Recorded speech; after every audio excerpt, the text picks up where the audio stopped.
Dear Congressman Scott, we the people, at least those of us with the ability to engage in critical thinking and common sense, and there are far more than the government and their NSA spies can imagine, have had enough. We no longer listen to mainstream media for our news.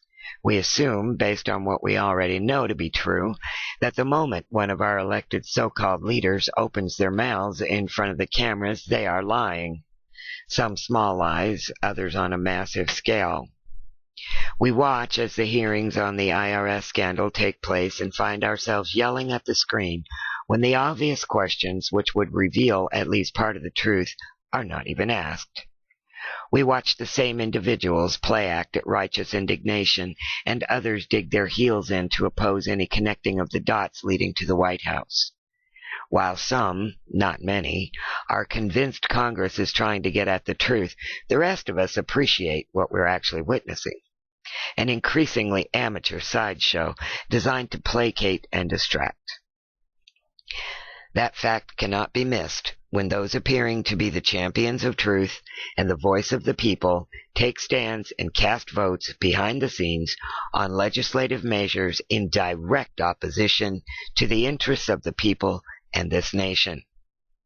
In short, Mr. Scott, our so-called representatives in Washington, D.C., and those who serve as the heads of state in our various states and union are speaking out of both sides of their mouths.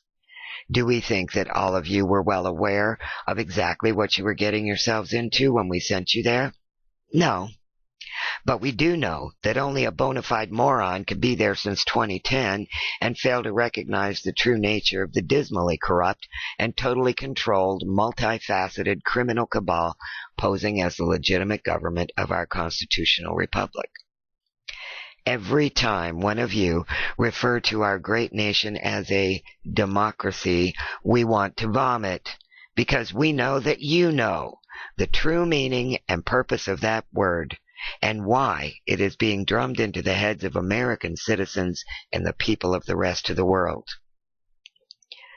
Regardless of the long-term indoctrination through the education plan laid out by the Carnegie Institute and others in 1910, there are literally millions of us who escaped the intention of government-run public education. We have not been sufficiently brainwashed through television programming in Hollywood to be silenced or herded with the rest of the sheep. We've had that figured out since the 50s. We know the true purpose of Islam, and indeed all religions, and why the jihadist Muslim Brotherhood are firmly ensconced in the White House. We do see what's going on in all countries which failed to stop infiltration of that into their societies.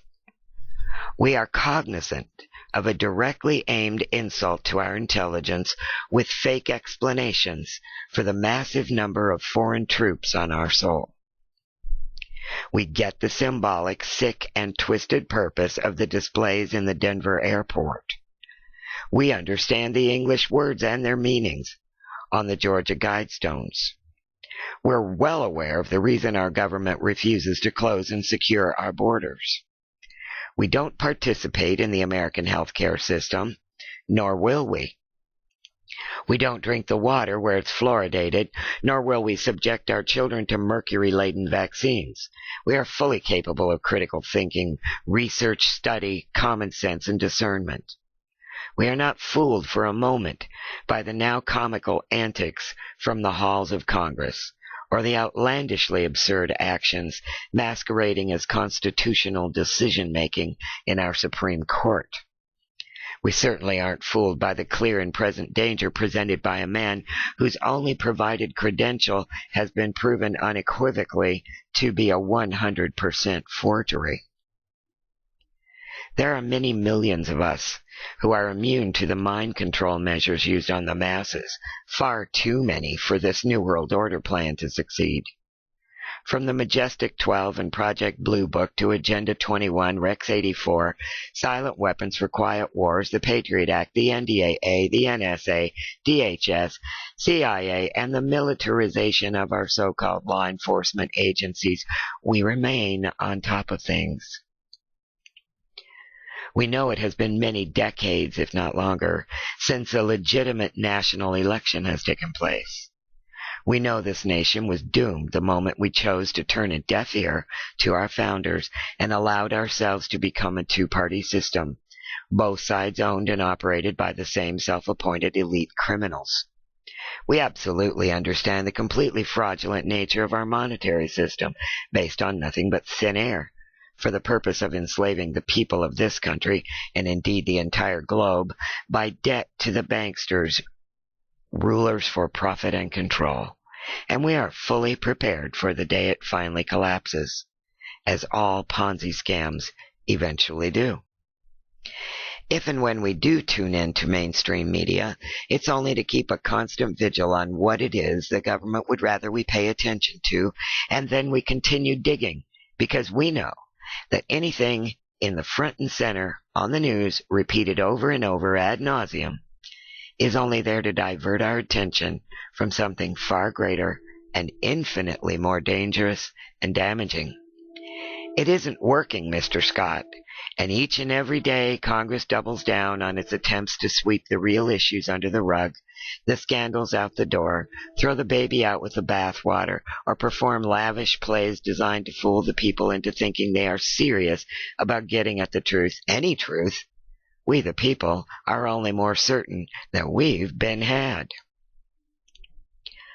Our intelligence is assaulted by a proven impostor put into his position for the purpose of destroying the greatest experiment in human governance since the dawn of time, when he proclaims over the airwaves and uses his puppets to echo his words that we are being distracted by phony scandals.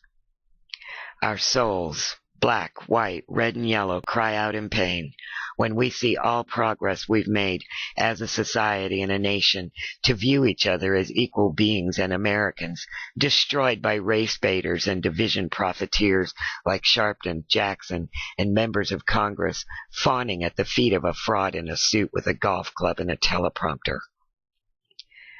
I have attempted on multiple occasions to engage you, Mr. Scott, on the subject of Agenda 21. Once even in person when you visited my town. You dodged the issue then, and have continued to do so since you were sent to Washington. There is not 1 ounce of credibility in the idea that you don't know what it is. I provided you with all of that information myself more than once. I was active in the effort to get you elected when I was asked to do some background research on all of the candidates in 2010 by my local Tea Party chapter. I don't participate much in the daily workings of the Tea Party because, sadly, most of them are still of the mindset that the Republicans are a lesser evil, when in fact, their very sneaky nature makes them exponentially more dangerous than the juvenile Democrats, socialist progressives, who can't control their zippers, let alone their mouths.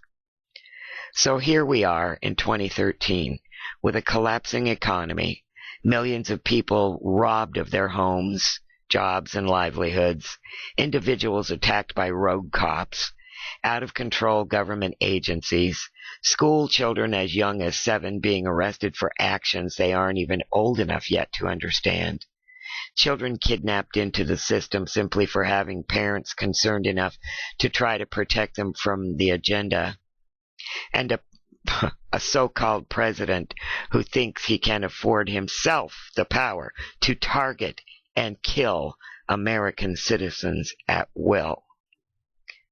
And what is Congress doing? Don't answer that. Instead, I'll tell you what we the people see. We see more than 500 men and women scrambling to cover their asses. That's what we see. We see very real scandals. Extortion 17, Benghazi, IRS, NSA, AP, purchased representation, a forged birth certificate, fake social security number, falsified draft card, massive voter fraud, insider trading, weaponized weather control, sloppy false flag events like Sandy Hook in Boston, a legislative body affording themselves unconstitutional perks and protections from the unlawful, disingenuous legislation they foist upon the people at the behest of their corporate handlers. And let's not overlook Snowden, Manning, Lindauer, Hastings, Breitbart, and so many others. We're not stupid. We're not sheep. We're not indoctrinated. What we are is wide-awake Americans, fully aware of the truth of what we can see with our own eyes, hear with our own ears, and interpret using good old-fashioned common sense and intellect. Here's what we expect to see. If you and your congressional colleagues actually think you have a tinker's chance in hell of not being held fully and equally accountable for the blatant crimes against we the people and the people of the many countries destroyed in our name without our consent. Full disclosure pursuant to the citizens' disclosure hearings. Full disclosure of the massive number of hidden technologies and Tesla's patents kept from the people since World War II and the events of 1947.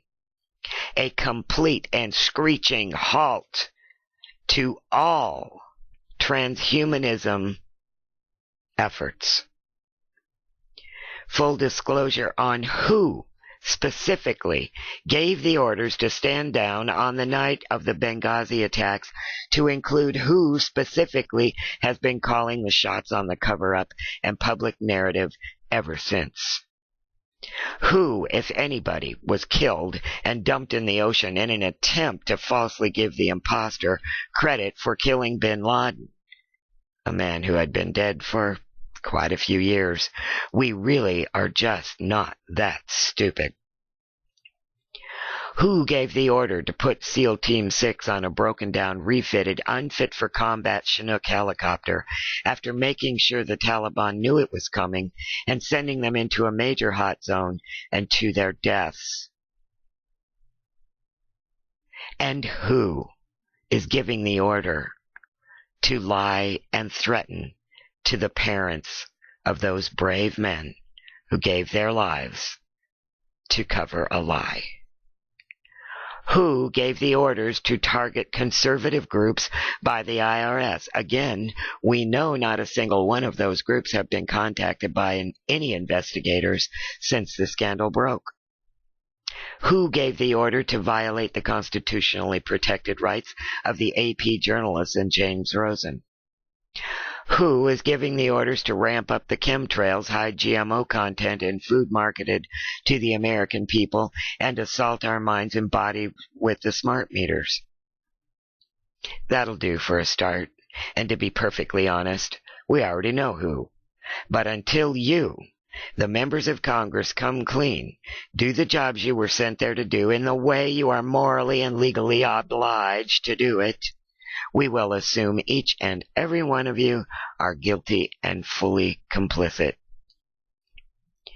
In the end, we will not excuse or forgive any with impotent excuses, any who speak to us with false promises and then stab us in the back with their votes, any who refuse to disclose the real intent of false flags designed to promote gun confiscations and the reasons for them. We will not accept that you were threatened or coerced into acting dishonorably or criminally. Why? Because we know that the number of people in this nation and the entire globe outnumber the criminal elite by at least 1,000,000 to 1. And we, unlike the weasels we sent to represent us, would stand up in defense and protection of any who would find the intestinal fortitude to come clean with us and honor the trust we placed in them. We are not dangerous enemies our own government would like the world to think we are.